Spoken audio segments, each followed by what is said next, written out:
ዜድ ሾው አንቺ ክበሪልን ስለ ሄርሜላ አዲስ ነገር በመናገርሽ ዜድ ሾዬ ክበሪልን። ሀቂቃ ሰላም ሰላም፣ ጤና ይስጥልኝ ውድና የተከበራችሁ የማይመን ቤተሰቦች እንዴት ናችሁ? ልኝ ደህና ናቸው ወይ? ሰላም ናቸው ወይ? አለሁላችሁ። አለሁ አልሐምዱሊላህ። ስለ ሄርሜላ አዲስ ነገር ተገኝቷል። ዜድ ሾው እንዳወራሽ እኔ አልሰማሁም፣ በዜድ ሾው ነው የሰማሁት።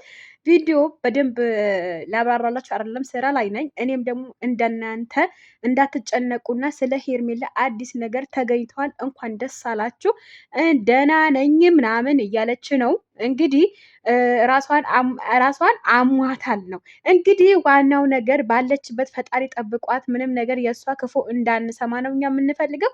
ውዶችዬ ክበሩልኝ። ዜድ ሾይን እናመሰግናለን።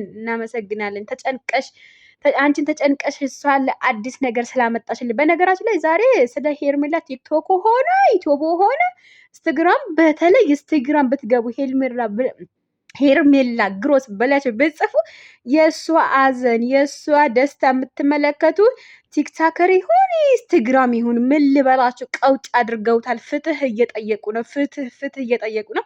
ስለዛ ውዶች ዘና ፈታ በሉ። ሄርሜላ ደህና ናት እያሉ ነው። ደህና ናት እንግዲህ። ዜድ ሾው ትክክለኛው ነገር ነው እንጂ ውሸት አታወራም።